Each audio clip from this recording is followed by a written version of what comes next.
Just a moment. And there's no public phones nearby? The closest phone booth is down the coast. Sorry for the inconvenience, ma'am. It's fine, I understand. Thank you anyway. I'm glad to see you again, dear. Oh, please don't trouble yourself about me, sweetie. I was just hoping to make a call, but the Whirling's phone line isn't working.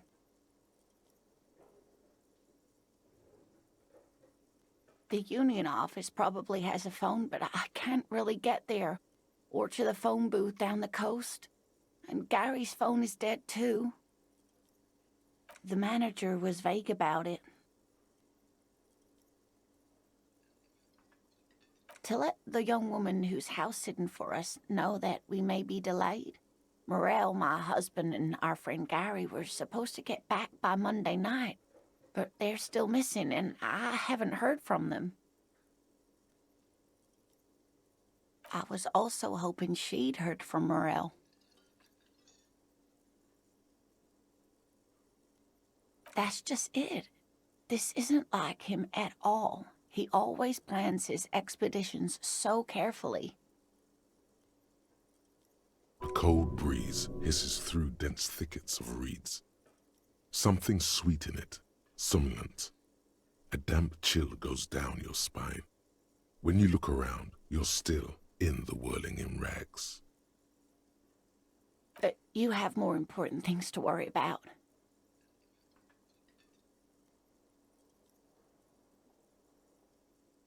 Just some field work, sweetie. Morel is a highly trained scientist. He and his assistant Gary are studying an extremely rare species of insect. But they should have returned by now. They were just going down the coast across the water lock to set a few traps. He said they'd be back on Monday. What could be keeping them? The water lock, that was broken. Could this be it? Oh, sweetie, it's nothing like that. Gary's as loyal as they come. I trust him with my husband's life any day.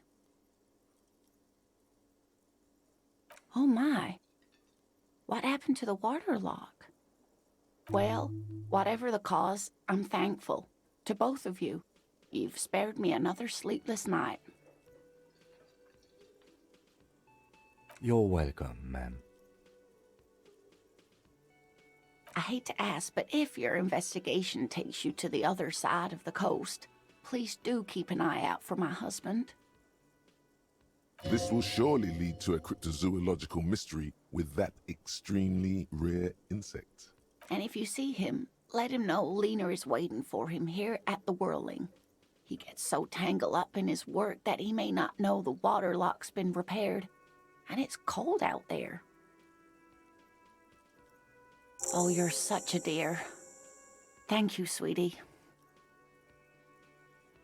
Oh, yes. A zoologist. A cryptozoologist, to be more precise. It's a pseudoscience that attempts to legitimize research into mythological beasts and urban legends. That's one opinion, yes. And people are entitled to their opinions. My apologies, ma'am. I did not mean to undermine your hobby. It's not a hobby, dear. It's a subfield of zoology, one specializing in animal species that are so exceedingly rare that many assume them to be extinct or even fictitious. Searching for such species called cryptids is difficult and often thankless, and frankly, many scientists are too lazy to do it. Universities these days are rarely interested in supporting real research. She's completely internalized her husband's struggles. They are her own.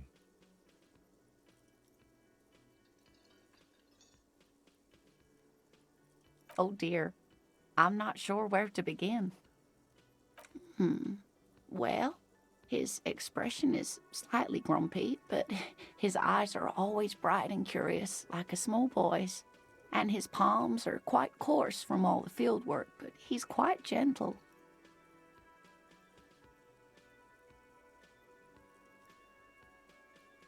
It's always a challenge to describe the person you know best in the world. Oh, well, he's a bit shorter than you, but with a larger frame, and he has longish white hair, usually a bit uncombed. You might say wild, even. The lieutenant pulls out his notebook and begins jotting down the woman's description. One other thing, he'll likely have all kinds of field gear on him, even if he's not out in the reeds, just in case. We'll be celebrating our 16th anniversary this autumn. Not the most numerically satisfying anniversary, but I like the less obvious milestones even more somehow. Via dating agency, I'm ashamed to say. I was looking to get back into the scene after recovering from my accident, and he'd just divorced. We hit it off, and, well, here we are. She's skipping over some important parts. Perhaps you'll find out more later. I hope I've been useful. Oh, sweetie, it's fascinating, but I shouldn't bore you with entomological minutiae. The lieutenant gives you a sideways glance. Well, it's a phasmid, technically, but... Oh, yeah. Here comes the interesting. Where other phasmids imitate sticks or leaves, this one's a living reed. It disguises itself among the reeds here on the Insulindian coast. Hence its name, the Insulindian phasmid. Perhaps you'll end up co-discovering the phasmid with us, officers. There's a touch of awe in the way she enunciated the creature's name.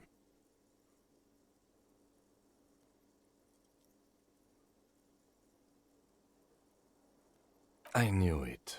We're gonna be chasing made-up insects with cryptozoologists. It's not made up, officer. I can assure you. It's simply elusive, so much so that most establishment zoologists doubt it exists at all. Well, some teenagers making out in the reeds saw one. They didn't know what it was, of course, but there was a brief article in a local newspaper about their encounter with a ghost insect that looks like the reeds. Gary sent us the clipping. Interesting. Maybe the phasmid made the teenagers make out.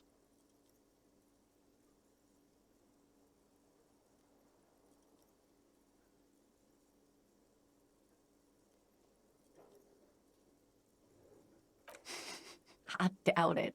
It's not like teenagers need much encouragement in that regard. Of course, most phasmid sightings turn out to be false alarms, but their description matched the Insulindian phasmid perfectly, and they didn't even know what they were looking at.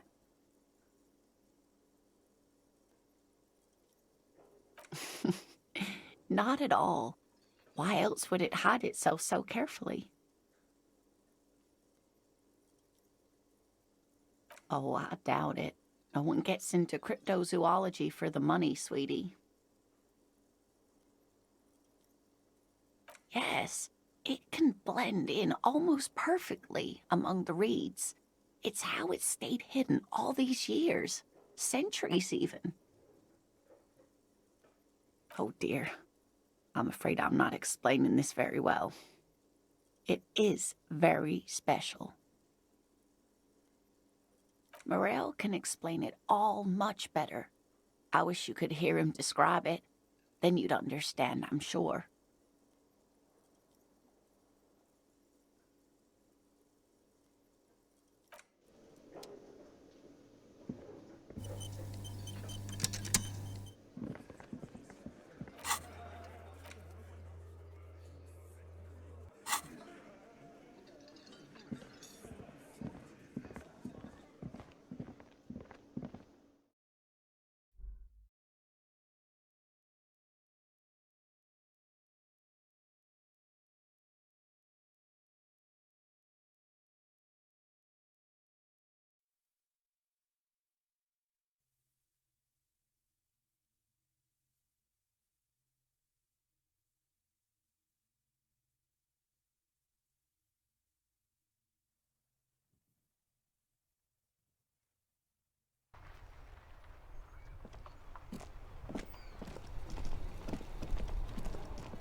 Looking for something, Hunt? Come to tell me to fuck off again? I don't know what you're talking about. He did something.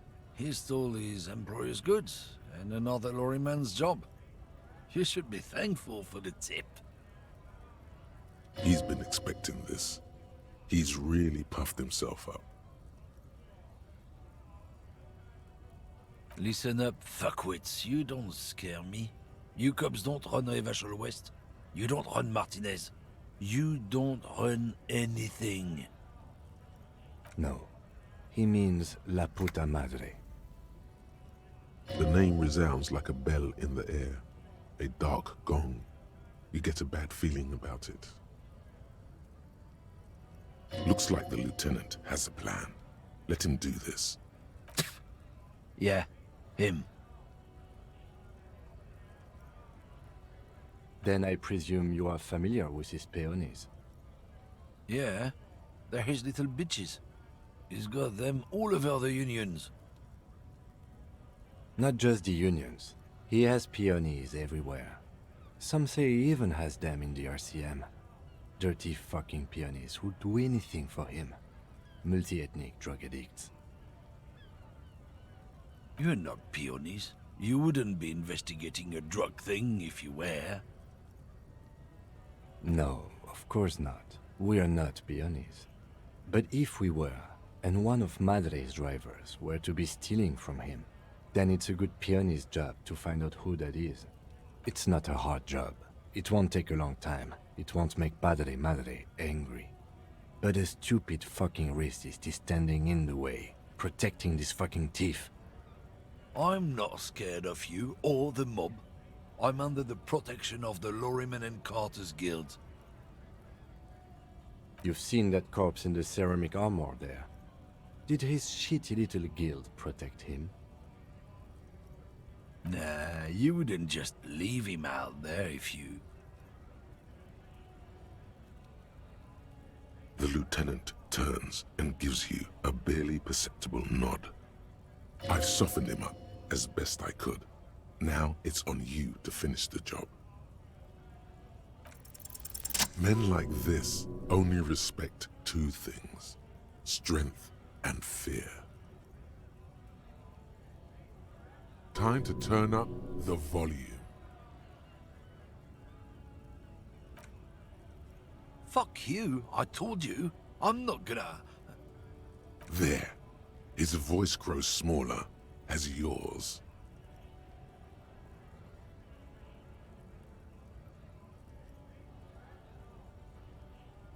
Look, fuck you, man. It's some lorry down there. Green, banged up thing. I don't fucking know who she is. When did she go away? I don't know. I don't even know her name. She just rolls with the fleet and acts like a big shot. Some dyke, probably. I haven't even seen her for days. Now it's not a big deal for him anymore. This is how he saves face. Past the monument. Down there. The Green Temple. Now leave me the fuck alone, okay? A small temple by the monument. Green. Let's get into that lorry. Looks like he got his adrenaline up. too.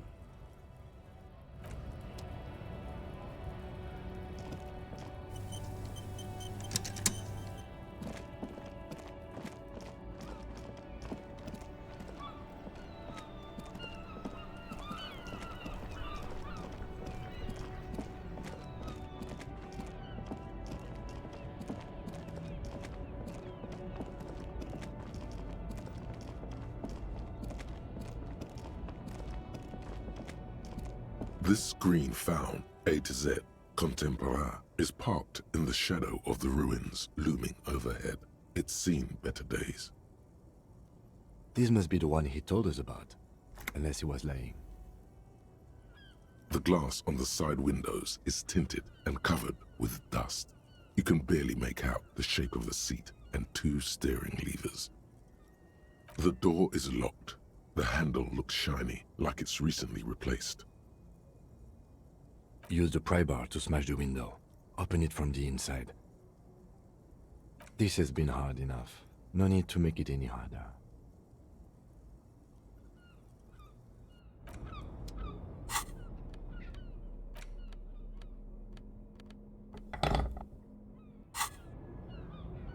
This screen found, A to Z, Contemporain. Pry bar in hand, you take a hard swing at the window. A loud thunk rings out and the pry bar bounces back, leaving a tiny spider web on the glass. Goddamn maggot. Drag your ass to the gym and do some reps right now. Another futile thunk sounds in the brisk coastal air. This has been hard enough. No need to make it any harder. He smashes it into the window.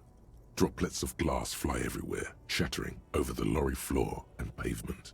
You can just reach in now. It went better than I expected. Open it from the inside. The smell of cigarettes and perfume welcomes you. The cabin inside is plastered with old movie posters. Actresses smile from the walls. There's a radio transmitter in the front and a toolbox tucked under the driver's seat. Some tools lie scattered near the pedals. These are movie posters featuring starlets from long-forgotten films from the 20s, the teens, even the 90s of the last century.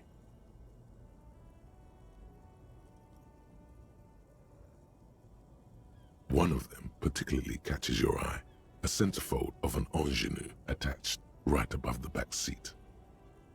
The actress is draped in a sheath dress, one of her shoulders bared. The faded remains of an autograph run across the poster. She's looking past the camera. Wait, doesn't she resemble someone you know? But you can't put your finger on whom exactly. The actresses and the rear actor all smile you a warm goodbye. A radio transmitter is attached to the dashboard and a toolbox sits under the driver's seat. Looks like the frequency dial is absent. It requires a key to work, but the key has been removed, likely by the missing lady driver. Strange.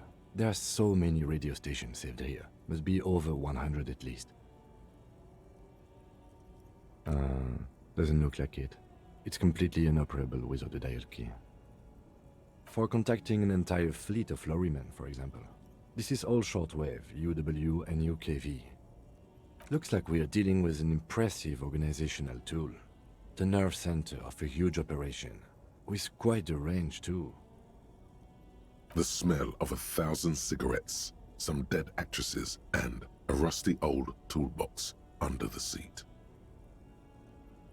You wedge yourself under the steering wheel to get a better look. Seems like the few tools lying around here, a hammer, a pair of pliers, a rusty wrench, have been casually thrown there by the disorganized driver. But one odd detail does catch your eye. A piece of sandpaper has been glued to the throttle. Sandpaper adds extra grip. Sandpaper? A novel technique? The movie stars are still smiling from the walls. There's a radio transmitter in the front and a pull-out toolbox tucked under the driver's seat. A metallic drawer slides out from the seat. It's empty, except for a folded newspaper. It's an issue of Périphérique from last Wednesday. A piece of paper falls out from its pages. It looks like an article ripped out from a radio enthusiast magazine. Complex mathematical equations explain the basics of something called the Ulan frequency system. These formulas look oddly painful. Maybe it's the hangover, but they give you a headache. The Ulan frequency system? I've never heard of that before. I know of FM, AM, UKV, but... The pull-out toolbox slides back into its nest. The rest is as it was. Radio, posters, a trace of motor oil smell under all the cigarettes. It closed the rusty old lorry door. Great. I think we got everything. A word, detective? Before we return to Joyce? All right, we've finished here. Let's quickly debrief and go over what we found, so we don't do it in front of the company rep. Honestly, I'm quite worried by what we've seen so far. The evidence seems to point to a rather extensive and well-organized operation. I'm especially intrigued by that radio transmitter, particularly the sheer number of stations it can connect. Looks like this alleged drug trade casts a wide net.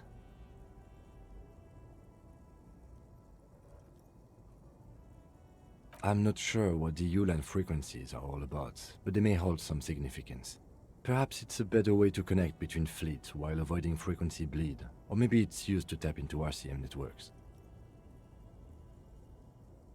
Listening in on your calls between you and your station, a worrying prospect. As elegant as they are, I don't think they are relevant to the drug trade. Don't be fooled. Desire always plays a role.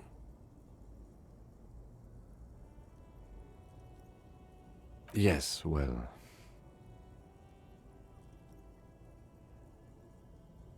Unimportant.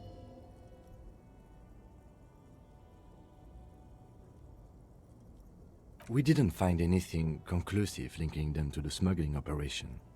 But somehow, I doubt that Evrard Clare would be oblivious to something like this happening right under his nose. My suggestion is, we use it against the Union in any way we can, to our own ends.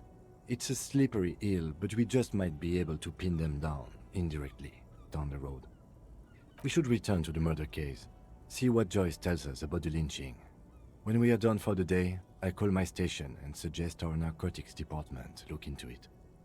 There are more than enough grounds to start an official investigation, sometime later when we are done here. We do not want to get caught in that. The fact that one hasn't started already gives me pause. An investigation, I mean.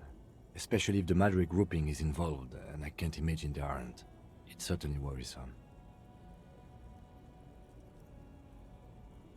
All the same, I don't like the idea of internal affairs descending on the matter. That won't help anyone either.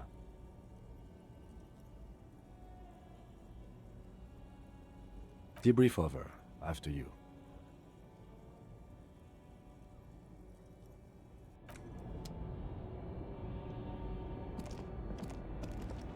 An old monument stands in the middle of the traffic island, pointing toward the sea. It looks as if it's been reassembled piece by piece, secured and mounted in the air with the aid of numerous ropes and rods. Even by the standards of the Philippian kings, old sumptuous Philip was known for his profligacy. Well, he blew through the whole national treasury, starting the decline of one of the penultimate century's greatest superpowers, the suzerain of Revachol. His own maladministration foreshadowed the fall of the monarchy during the anti-centennial revolution, an end to his family line and the monarchy on the Insulindian Isola. Stories have it that he had his bedroom converted into a treasure chamber, where he stored unfathomable wealth.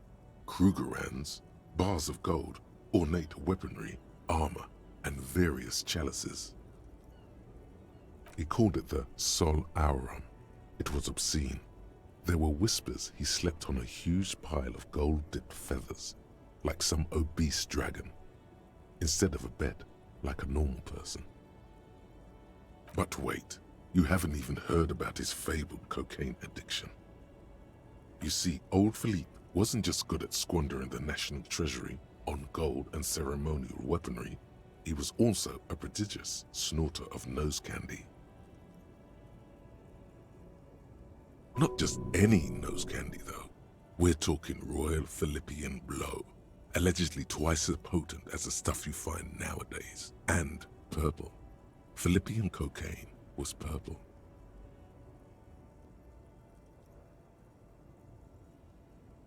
Cocaine. His Majesty's courtiers said it helped him connect with the higher realms. That's what the revolutionaries said 150 years later, right before they emptied out the royal mausoleum and dumped His Majesty's mortal remains in the Insulindian Bay. This is slander. The king was just and beautiful. The revolutionaries made this all up. Beneath the cold waters of the Insulindian Bay, thrown there by the revolutionaries after they cleaned out the royal mausoleum, a group of marble pleurons still surround the king's vandalized tomb. A deathly cold wind sweeps up candy wrappers and old newspapers.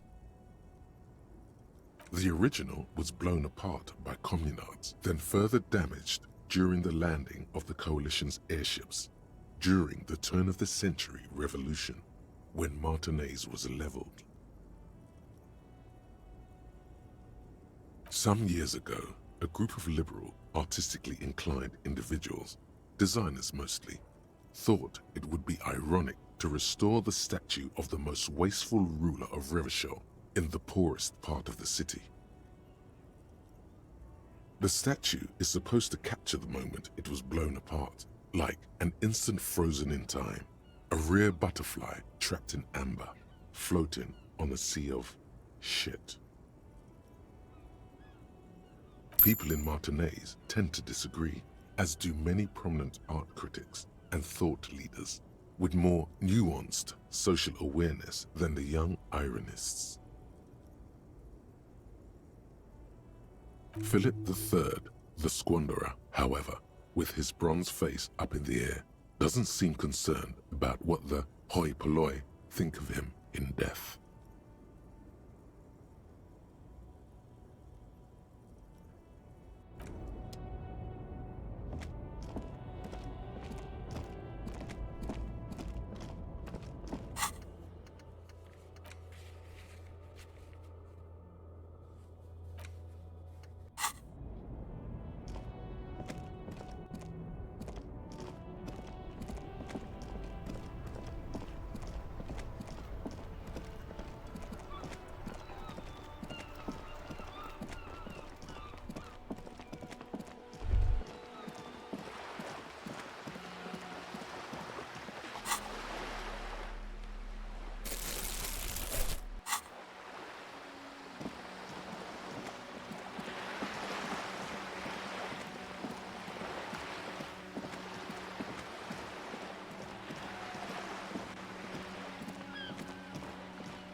You're back. Good. What can I help you with? Yes, my eyes on the harbor have sent word to that effect. What have you discovered?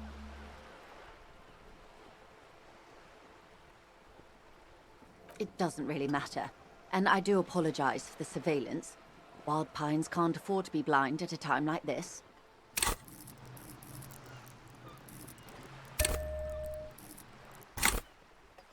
In any case, it's a relief to know someone has looked into it.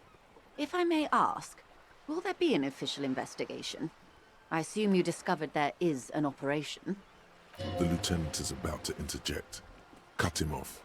This decision should be yours. If there is an investigation, it will be part of an ongoing operation, subject to confidentiality. I am sure you understand. Of course, detectives. In any case, you've held up your end of our arrangement. I trust you with the rest. Now it's my turn.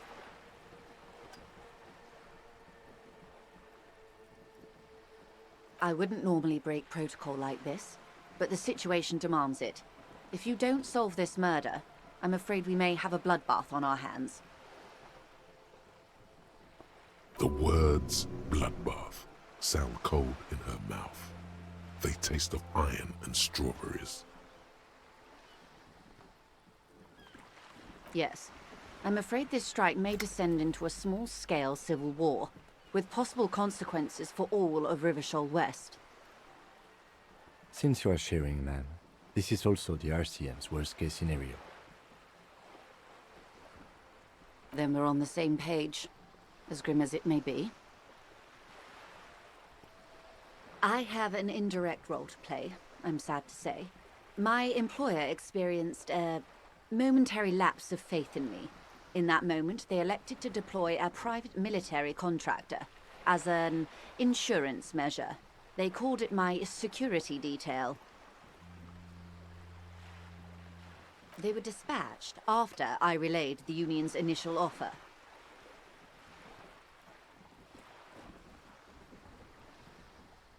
Every worker...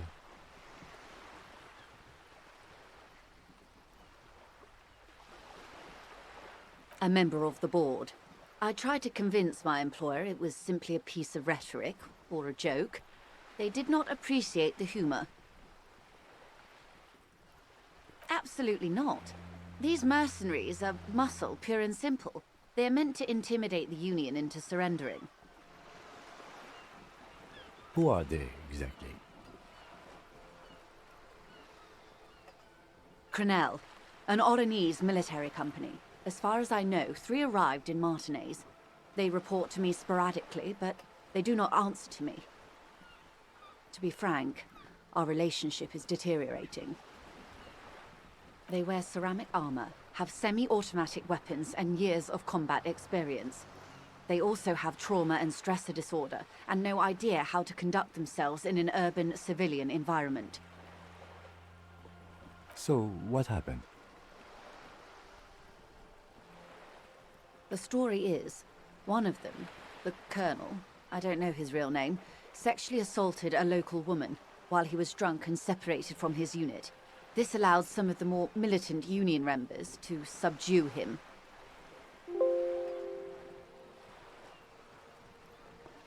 He was taken out behind the whirling in rags and lynched last Sunday night. Nothing. Mr. Clare refuses to let me into the harbor. I have not been able to discuss this matter with anyone there. The remaining 2 Crenell contractors carry out their orders, for now. It's a smokescreen. In secret, they are conducting an independent military tribunal into the lynching. Once this investigation is concluded, executions will follow. What is the nature of this so-called investigation? Whether to execute one, some, or all of the Union militants. It will be all of them. The decision is already made.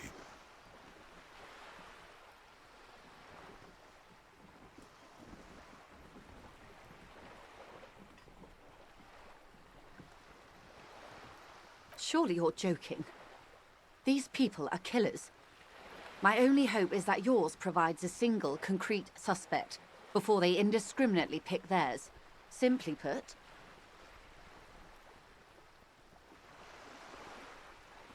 If you don't pin this on someone good, and do it fast, they will identify and execute everyone present at the lynching. This in turn will force the Union to respond. They would have to project strength and power. The Debarders have over 2,000 men. It will be 1,000 to 1. Have you ever seen a Hornet invade a beehive, Lieutenant? It's not pretty. These men work in tandem using semi- and fully automatic firearms. Their armor is virtually impenetrable to muzzle-loaded weapons, even yours. Most Union workers don't have guns at all. As I said, a bloodbath. Maybe a good bloodletting is just what Martinez needs. Houses drenched in red, blood gushing down Rue de Saint-Cispar. The whole place mopped with a giant red rag. Fresh bullet holes for all the old buildings. Many bleak scenarios have already come true. Nameless, badgeless detective of the citizens' militia.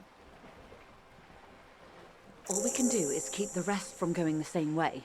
One single concrete suspect delivered into civil court, and I may be able to defuse this situation. Not much. Their public resume is relatively good, as far as private military contractors go. I believe they were once called Downwell.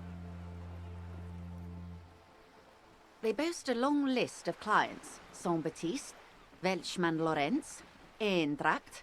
A warning sign, however. The operations concerned all take place in third or fourth world countries. Guarding facilities, escort missions and such. Meaning they're used to operating in war zones. Yes. All the good conflict corridors, Supramundi, Yesut, the Seminese Islands, countries that don't have a good record reporting atrocious military conduct on their soil. I wouldn't go as far as to use that term, detective. Yes. Feels like there's a good response here, but you're not coming up with one. Carry on. Sadly, no. Before this happened, I had little interest in them. Now that I do, I don't have the resources. If you still have access to the ICP's database, you could run a better background check than I ever could. It may take some time, though. Do you know a lot about the inner workings of the RCM and the ICP, ma'am? In my line of work, it pays to do your research. I was prepared to deal with the RCM. I did not think I would be dealing with a group like Crenel.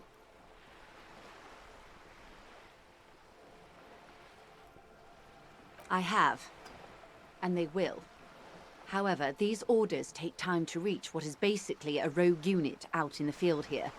Until they do, it's all on us. Or he didn't. This is information passed on to me from some teenagers loitering around the canal. I cannot testify by it. The remaining contractors, their tribunal, it's what they believe. That the man was killed because he assaulted a local woman. I've asked around a bit. This seems to be the accepted story around Martinez. The lieutenant consults his notebook, his eyebrows knitted in concentration. Odd. We haven't heard any reports about an assault in connection with the lynching. Where did it take place? And when? Last Sunday night, at the Whirling in Rags, the hostel by the gates. Supposedly, the colonel was drunk, maybe on narcotics too. Either way, he's alleged to have sexually assaulted a woman.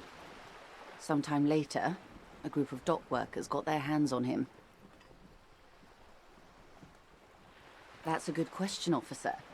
I don't have the slightest idea. As I said, it's a rumor. About a rumor. In any case, it's what the colonel's remaining colleagues believe.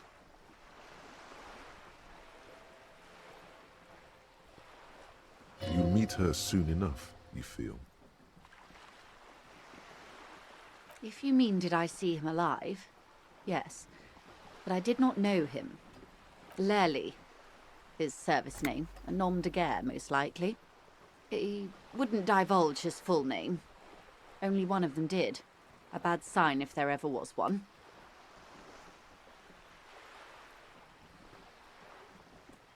One is a man, Corty, they call him, a nickname as well. The other a woman, Phyllis DePaul. Corty is the gunner, I believe. DePaul is a radio operator. What would you say was his eye color, the deceased's? She closes her eyes, trying to picture the man's face, then shakes her head. I can't remember. That's all right, man. Anything else? Nationality? What would you say was his age? He was 40. Or 50. It's hard to say which. He had a combat injury on his lower jaw. It made it difficult to estimate his age, or gauge his facial expressions. What else? Nationality? Accent?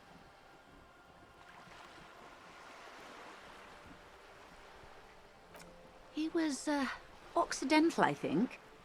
Light brown hair, a mixed accent, Oranese, or Messinian, maybe. His injury gave him an accent all his own. In a way, it was humanizing. He had to learn to speak through it, through the injury. That's all I know, I guess. I only met him once.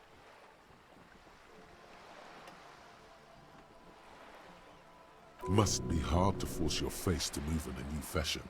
If you continue like this, you'll have an aneurysm. Then you'll have to. They've gone to ground, as it were. I don't recommend seeking them out. For one, they're almost certainly armed to the teeth. They don't have the same respect for the Revachol citizens' militia as I do. To put it bluntly, they think you're vigilantes. Ghetto savages. It will not be a fruitful meeting. Vigilantes. You're a professional officer of the only legitimate authority in Revachol. You should show those meatheads exactly how savage you really are. Somehow, I doubt that lecturing them on the legitimate use of force will persuade them to stand down. Did you miss the part about ceramic armor and automatic weapons, Detective? That is a bad idea. One I won't be a party to. One is obviously the scab leader at the harbor gates. The one chanting the idiotic slogans. He's barely maintaining his disguise. The other has a vantage point in a building south of the roundabout. They were keeping tabs on you while you were canvassing the lorry drivers. That may be so. I still hope you heed my advice. There's no need to kick the hornet's nest. For all your talk of averting this catastrophe, the situation at the gate is a powder keg. Does this not bother you? Of course it bothers me, Lieutenant. But my hands are tied. How would my employer react if it appeared I were intervening on behalf of the Union? Your concern may be appearances. Ours is keeping the peace. That would afford a good vantage point. In any case, it's practically inaccessible. Where is your radio for contacting them, if I may ask? Do you have an earpiece? Heavens no. I'm not an undercover agent. There's a shortwave at the ship's wheel. I hope I can answer it better. Until the executions start? Truthfully, I don't know. It depends on their progress identifying the members of the lynch mob, and their impatience. They don't report their progress to you? Not on this matter. I'm afraid they consider this a personal initiative. It's a matter of days, not weeks. I am sorry to have been the bearer of bad news. If there is anything else I can help you with, please ask. Of course. Excuse my hesitation before. For about half a minute, in silence. It was taken with a trigette not long ago. This is the man's upper body. There were no more markings on his hands or legs. Her mouth is relaxed. The accordion lines near her mouth vanish. The pearls of her eyes move slowly on the photo's surface. Sorry. I was trying to see if I can read the web of interdependencies between these points. The stars. I can't. But that's how you read this story. The points themselves don't have letters, numbers, anything. Their size, location on the body, and distance from each other tells you what they represent. Close. Port cities. This is an Oronese map of the waterways, a sailor's tattoo worn by wayfarers of the Dolorian century. Over 300 years ago, the sailors would mark their bodies to map their travels. The sailor's soul would use it to fly back home if they should die abroad. This is a sort of contraption to be reeled back in by. The silver cord, they would call it. Quite a few. Vredefort, the Oronese capital, traditionally stands on the right shoulder. He started somewhere near here, I think. What next? Then he made his way to the Pretto Grande, through what I think must be the Stutz Canal, an artificial channel through the Occident. From the Pretto, he sailed to the Insulindic Ocean, first the Semnes Islands, then this. Revachol. Those are the two constants. Vredefort on the shoulder, and Revachol in the heart. They started the tradition of these maps right after the discovery of Insulinde, at the dawn of the Inter-Islary Age. You said you can't read it. I can't. This man was no sailor, and these are no ports. I can understand geographic fragments, but not their meaning. His platoon members? The other contractors, though I do not suggest you go and show them that picture. This man was their friend and comrade. Challenge accepted. I say we do it. Do what you have to do, Detective. I don't think deciphering that tattoo should come before public security, but if you should wade into the mob to find out, I couldn't stop you. We will be careful, ma'am. Is there anything else I can help you with?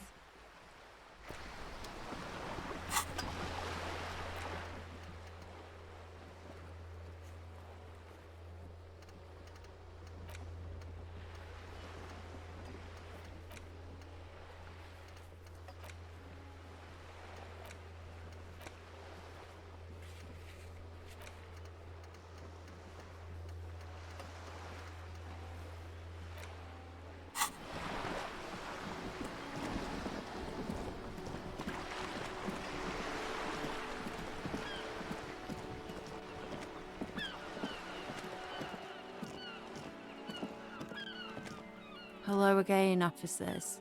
Have you come to admire my mural? What do I care about some fucking tin eggshells?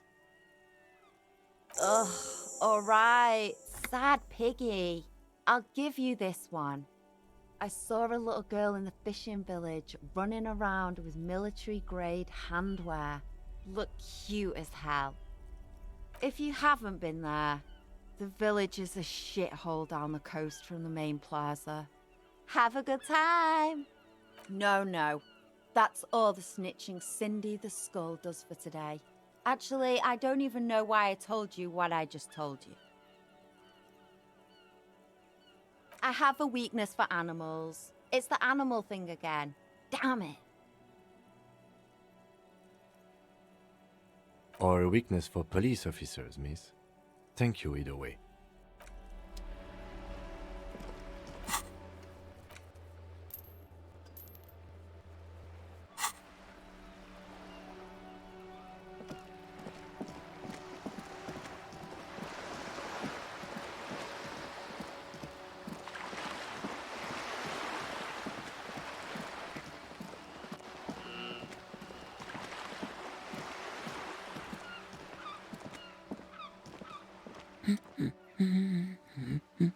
God damn it, I already told you. My husband isn't missing. And I specifically added that I didn't need to know where he was. Very well then. Where is he? Excuse me? I don't follow. There's something else hiding in her voice, though. A trace of worry. Right, 'cause working class women come with alcoholic husbands. You know what? You were right. I do have an alcoholic husband. Although not that one. Ha! Blam! Knew it. No, he's not. Or maybe he is, I don't know. He's probably in the park or in Shamrock somewhere, drinking with his friends. I haven't seen him for... Well, to hell with him. There. She's worried now. I wouldn't be so sure. Man, just to be completely clear, do you want to report it to the police? Report what? He's just out drinking with his friends. I'm sure the police has better things to do than to chase down local goofballs. She sighs, but you can detect a slight hint of gratitude and relief from her face. All right, go ahead. Do you have any questions? Honestly, not that different from you. Oh, thank God, no. It hasn't come down to this yet. Well, he's slightly chubby. Wait, did she just imply that you're fat? You're not fat. The body type she's referring to is called a Franco-Nigerian hard body. You both share what? I'm not sure about the rest, but softly round sounds about right. He's not in great shape.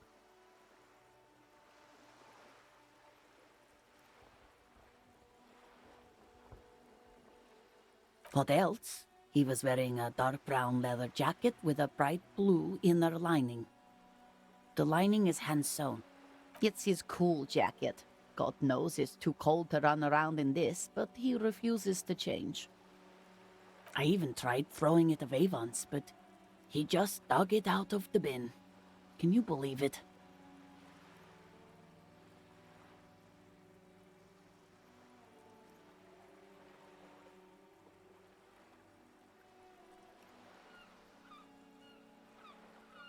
Well, what can you do? I hope that at least that extra lining helps him keep warm at night. I wouldn't like him to catch cold. She's thinking about him out in the cold, in some park, or on the coast. And it's making her more and more worried. Yesterday morning, he went to the library. He went to retrieve my book, and he promised he'd walk straight back home. Because we talked about this. We talked about not wandering off again. I don't know what to do. I honestly don't know what to do with his addiction. Just makes me feel weak. She turns away from you in an attempt to recover. So you are going to look for him? Thank you. Please do. Even though I'm sure he will return home by himself. I'm still sure of that. I'm sure he will too. When he does, would you let Precinct 57, Kim Kitsuragi, know?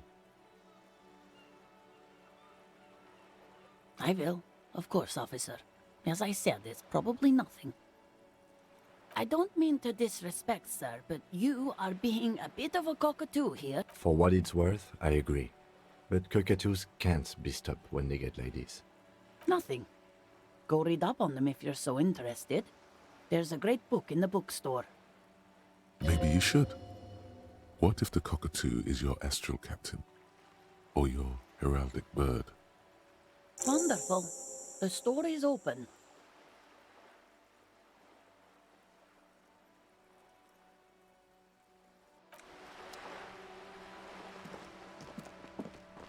Hello again, sir.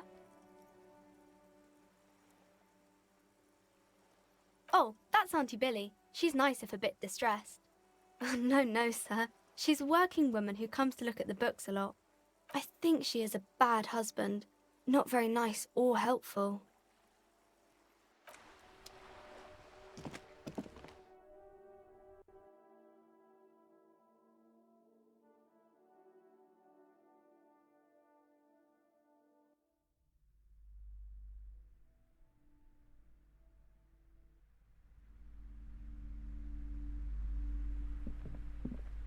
Hello again, esteemed officer, and welcome to Crime, Romance, and Biographies of Famous People. A book about cockatoos? There should be one upstairs, right next to the shelf of biographies.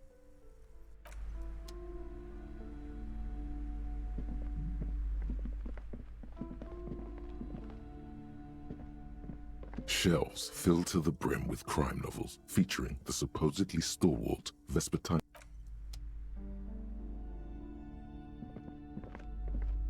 Shelves full of biographies of famous people, whoever they are.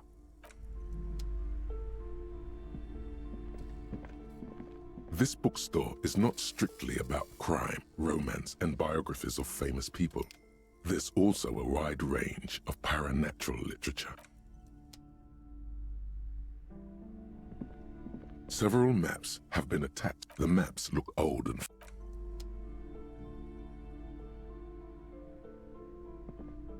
this bookstore is not. Sir, please, no browsing in that shelf. That wisdom is not for free. I can't have you end up, like, opening a police store next door and stealing my customers. Oh no!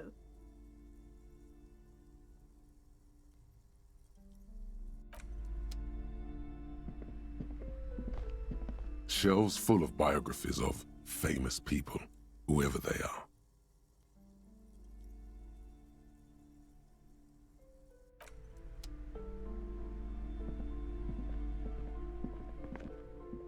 Shelves filled to the brim. Crime fiction is a disgrace. An asinine misrepresentation of the physical attributes of the arduous everyday work of actual police officers. These books greatly overstate the excitement of police work, glossing over how long it takes to actually follow up on leads and eliminate dead ends. Furthermore, they have no idea how hard it is to simply remove a body from a tree.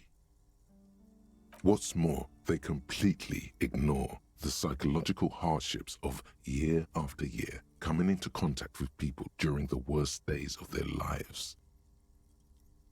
Not a single mention of all the stress this work creates upon the officer's family. Detective fiction just doesn't tell the truth at all. Now, would you like a list of all the books found on the shelf? Shelves filled to the brim with crime novels featuring the supposedly stalwart Vespertine detective, Dick Mullen.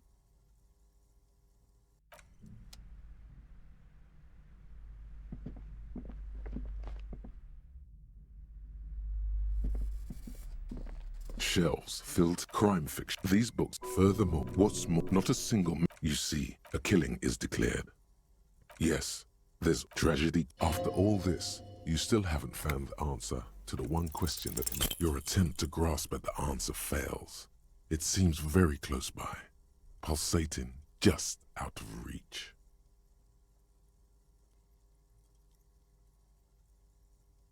crime fiction. These books, furthermore, what's more, not a single shelves filled.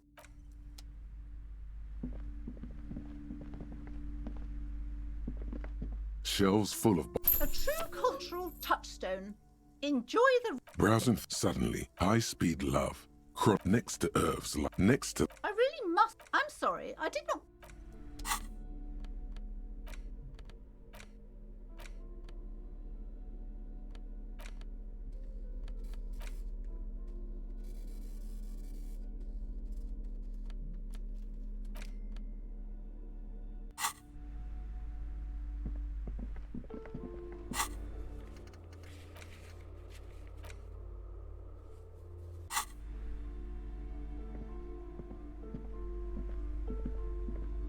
Hello again, esteemed officer. A book about cockatoos? There should be one upstairs, right?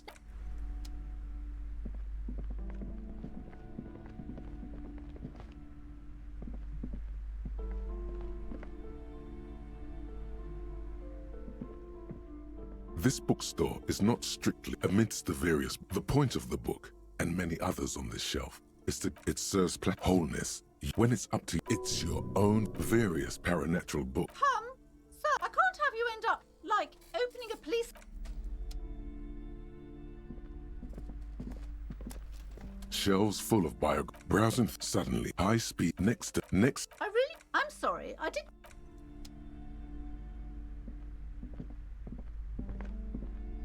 Shelves filled to the brim with crime novels featuring the supposedly Oh, crime, Rob, you're a... sex crimes did pique your crime fiction. These books, furthermore, what's more, not a single shelves filled to the brim with crime novels.